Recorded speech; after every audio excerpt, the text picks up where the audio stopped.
el doctor Tomás Mateo Valmelli. ¿Qué tal, Tomás? Gracias por venir. ¿Qué tal, Luis, Patricia, Fito? Un placer poder compartir con ustedes esta mañana. Bueno, Tomás, quiero ir directamente a lo que estás viendo vos. Estás en el... Yo sé que te hiciste un espacio ahora porque estás el lunes a sábado infernal con todos los pacientes. ¿Cambió el perfil del paciente de COVID con estas nuevas cepas brasileñas? O sea, estamos experimentando una pandemia distinta en los últimos meses. Y el comportamiento biológico del virus obviamente se ha vuelto mucho más transmisible y vemos pacientes con mayor afectación.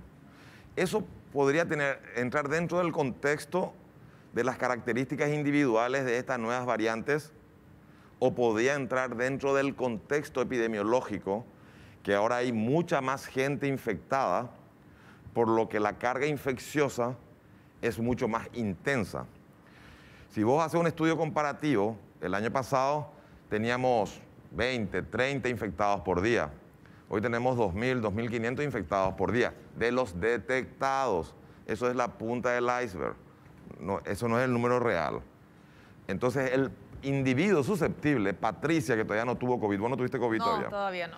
Ella tiene posibilidades de infectarse, no solamente de mí, sino de Fito. Bueno, vos no, pues ya tuviste coronavirus. Claro. Pero de más gente que no han tenido coronavirus. Claro. Y eso hace que la carga infecciosa que ella absorba es mayor. Es mayor. ¿Qué significa eso? Más enemigos dentro de su cuerpo que tienen que ser repelidos por sus defensas. Si en ese momento ella pasa por un estado, por más que ella sea joven y atlética, pasa por un estado de inmunosupresión, de bajas de defensa, por cualquier motivo, estrés, cansancio, falta de sueño, mala alimentación, problemas emocionales, etcétera, inclusive por más que sea joven, la afectación puede ser más severa. Vemos mucho más jóvenes infectados, pero siempre el grupo más, estadísticamente, del inicio de la pandemia, siempre el mayor número de infectados estaba en ese grupo de vida laboral activa entre 20 y 59 años, por una cuestión matemática. Paraguay, del grupo de vista etario, es un país relativamente joven. Es el mayor porcentaje de la población, 33% es menor de 18 años. El resto de la población está entre 19 y 59 y solamente un 10% mayor de 60. Obviamente, al haber 3 millones que estén en ese grupo, van a haber mucho más infectados en relación al grupo mayor de 60, que son 700.000. Es una cuestión numérica nada más. Y yo también creo que el mayor de 60, como está dentro del grupo de riesgo, tiene mucho más cuidado que la inconsciencia o la juventud o el impulso o el sacrificio que tiene que hacer un grupo etario, ¿verdad? Donde muchas veces no comprende ese pacto intergeneracional que tiene que haber entre ellos y ya nosotros que estamos ya un poco mayor, ¿verdad? Ahora, además de que tenemos un perfil distinto, hay más gente joven, digamos, que se enferma. Si bien esa franja etaria sigue siendo la más complicada, ¿verdad? Y se muere. Estamos viendo 33, por encima del 30% de los detectados, porque hay muchos que mueren que no detectamos, de los que mueren en los hospitales, que están en la franja entre 20 y 59. Antes no era así. Antes el 98% estaba por encima de 60. Ahora, desde hace 4 semanas estamos viendo que no baja la cifra del 30% de la fatalidad en este grupo donde hay más infectados. Claro. Y quería ir a eso. Hay una diferencia también en la evolución de la enfermedad. O sea, la gente desarrolla más fácilmente la forma grave de la enfermedad. Y por lo que acabamos de decir, puede ser por el efecto directo del microbio, en este caso del SARS, que se haya vuelto más virulento, porque también él tiene que buscar maneras de desviar al sistema inmune para poder sobrevivir, porque es el equilibrio que tiene que haber de la bioseguridad, de la biodiversidad, por un lado. O puede ser porque hay mucha más gente, mayor población infectada en simultáneo, que hace que la carga infecciosa sea mayor. Antes vos te infectabas de 1, ahora te puedes infectar de 5 o de 6. Y hay muchas variantes mutagénicas circulando. No es que solamente está circulando la cepa original, o la de Belo Horizonte, o la de Manaus, o la sudafricana, o la californiana. Nosotros tenemos varias variantes mutagénicas circulando que hace que un individuo pueda tener infección de diferentes variantes, coinfección. Eso es peligroso, porque de la coinfección se aparean estos virus, vamos a decir en forma vulgar, y sale una nueva variante en un individuo susceptible. Entonces ahí es que comienzan a aparecer estas variantes o cambios mutagénicos que por el momento son menores y no sabemos todavía el impacto que va a tener sobre las vacunas actuales. Pero aparentemente en algunos estudios aislados, aparentemente las vacunas todavía están siendo efectivas contra estas variantes. Doctor, hace 3 semanas más o menos nos decía el doctor Roque Silva y nosotros de hecho le consultábamos para corroborar sobre el primer caso de una persona que había fallecido en su propia casa por COVID. A partir de ahí, ¿hubo otros casos de gente que ya muere en su propia casa? Por supuesto. Es decir, Paraguay no termina en calle última. Ajá. Paraguay comienza en calle última. El verdadero Paraguay.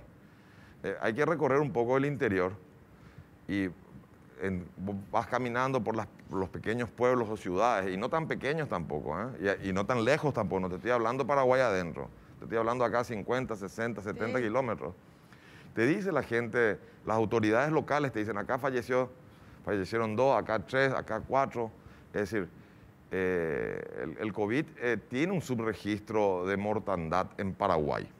Uno, por la idiosincrasia, por la cultura del paraguayo. Habitualmente el paraguayo no es muy adepto a ir a consultar con su ancianito a los hospitales.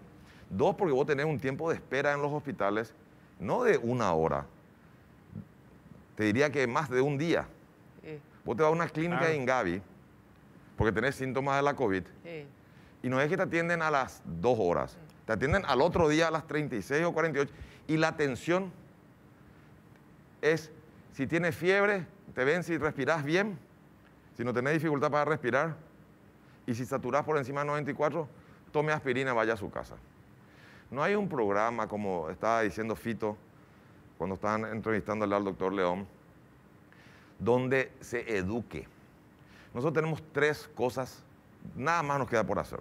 Seguir educando, no un call center de 154 con 200 líneas y detrás de las líneas no están médicos o trabajadores sanitarios preparados que conozcan el protocolo, que conozcan todas las posibles respuestas a las posibles preguntas, que den tranquilidad y detección temprana. Educación, que la gente vaya, como estaban diciendo ustedes previamente, y que es muy sencillo, un saturómetro sale $10. No hace falta comprar 2 millones de saturómetros, hace falta comprar 100.000 saturómetros, distribuir en las diferentes regiones sanitarias, cuadricular las diferentes regiones sanitarias y ir, usted, casa por casa, usted tiene algún individuo, algún familiar con COVID, bueno, permítame, vamos a entrar a examinarle. El COVID no es, al COVID se le trata como una lepra. Y no solamente la gente común, nosotros los médicos. Es decir, no nos acercamos al paciente con COVID ni por equivocación a menos de 2 metros. Al paciente hay que examinarlo, obviamente, y evitar el contacto estrecho el menor tiempo posible para no ligar la infección.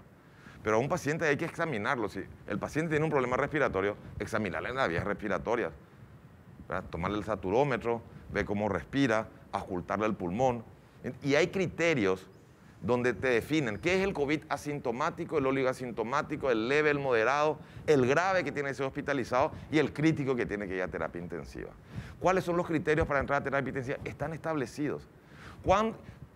¿En qué estadio y en qué etapa se pueden utilizar medicamentos que a lo mejor no tienen alta certeza de evidencia científica de efectividad, pero de que sirven? Yo no estuve en tu parto, pero sé que vos naciste. Es decir, sirven.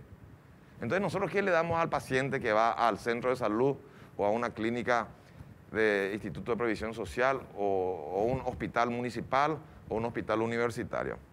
Toma paracetamol, controlate tu fiebre y a lo mejor ni los signos de alarma, ¿verdad? Uno si hace una campaña comunicacional fuerte, intensa, ¿verdad? De que si presentás vómitos, si estás orinando poco, si tu orina es color amarilla, son cosas que te detectan una complicación del COVID, que es la deshidratación.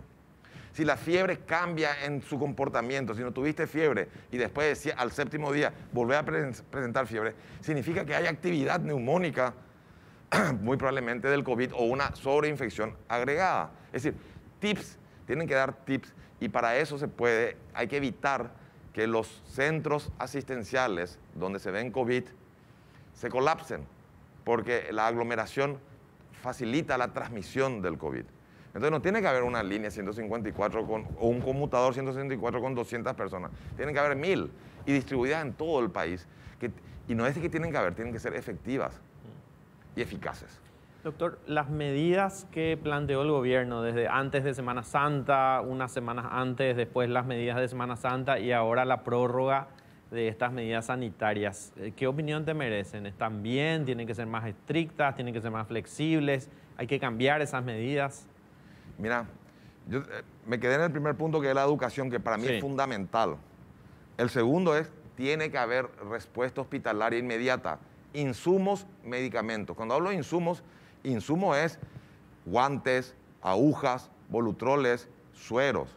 Medicamento es dexametasona, falta en el buque Estrella, en Ineran. Dexametasona, que es un medicamento que se produce acá. Paraguay es el único país en Latinoamérica productor de Remdesivir y somos los únicos que no usamos. Ya Brasil registró, México registró, porque Argentina y Uruguay no usan, pero nosotros somos productores del Remdesivir. O sea, los laboratorios locales aquí producen Remdesivir. Claro, acá se produce el Remdesivir. Acá se produce, no está dentro de nuestro protocolo, y el Remdesivir tiene una evidencia científica moderada porque todavía no hubo tiempo nomás de evidenciarlo más. Pero evidentemente acorta el periodo de estancia. Si voy a hacer un estudio costo-beneficio, el recambio de los pacientes por COVID es muy lento, entonces se va acumulando un efecto de suma. Voy a poner 200 camas y las 200 camas se van a ocupar porque estos 200 pacientes ingresan a camas nuevas porque los 200 anteriores tienen que permanecer en promedio 12 días en sala de hospitalización. Sí, pasó ayer en Villa Elisa. Y en terapia 21. Sí. Es decir, acá la cuestión es ver un poco la manera de acortar el periodo de estancia hospitalaria a los pacientes. ¿Eso cómo se hace? Evitando que el paciente llegue en estado crítico y grave. 2, si el Remdesivir acorta el periodo de estancia y evita que llegues a terapia intensiva, cuando indicas en el momento indicado, no cuando el paciente está intubado y con falla multiorgánica, antes de eso, muy probablemente vas a tener más posibilidades de manejar tu distribución hospitalaria y recursos hospitalarios y humanos. Es decir, que si hace un estudio de costo-beneficio, muy probablemente sea beneficioso la introducción del Remdesivir y más que producimos nosotros.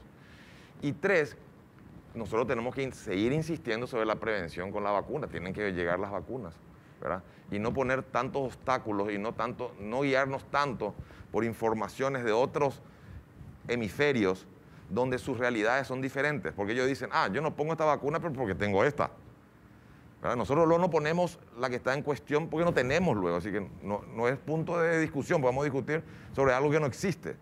Porque no existe la AstraZeneca acá, no hay, ¿verdad? Y hay pocas posibilidades de que volvamos a verla, ¿verdad? Porque nosotros compramos a través del COVAX AstraZeneca, ¿verdad? Pero no existe. Entonces, ¿para qué vamos a discutir si sirve o no sirve, a quién hay que ponerle o no, si no hay luego? Y con relación a tu pregunta era... Las medidas sanitarias que planteó el gobierno, los decretos, ¿verdad? Yo creo que en los últimos días, realmente yo no hago un seguimiento muy estricto y yo no tengo datos oficiales.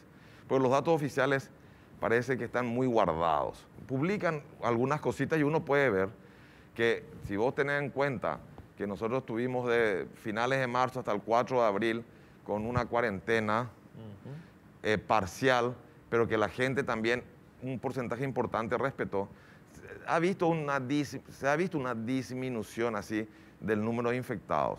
No sé, ayer me parece fueron 1.600 y algo. 1.600, bueno, nosotros estábamos por el orden de 2.500.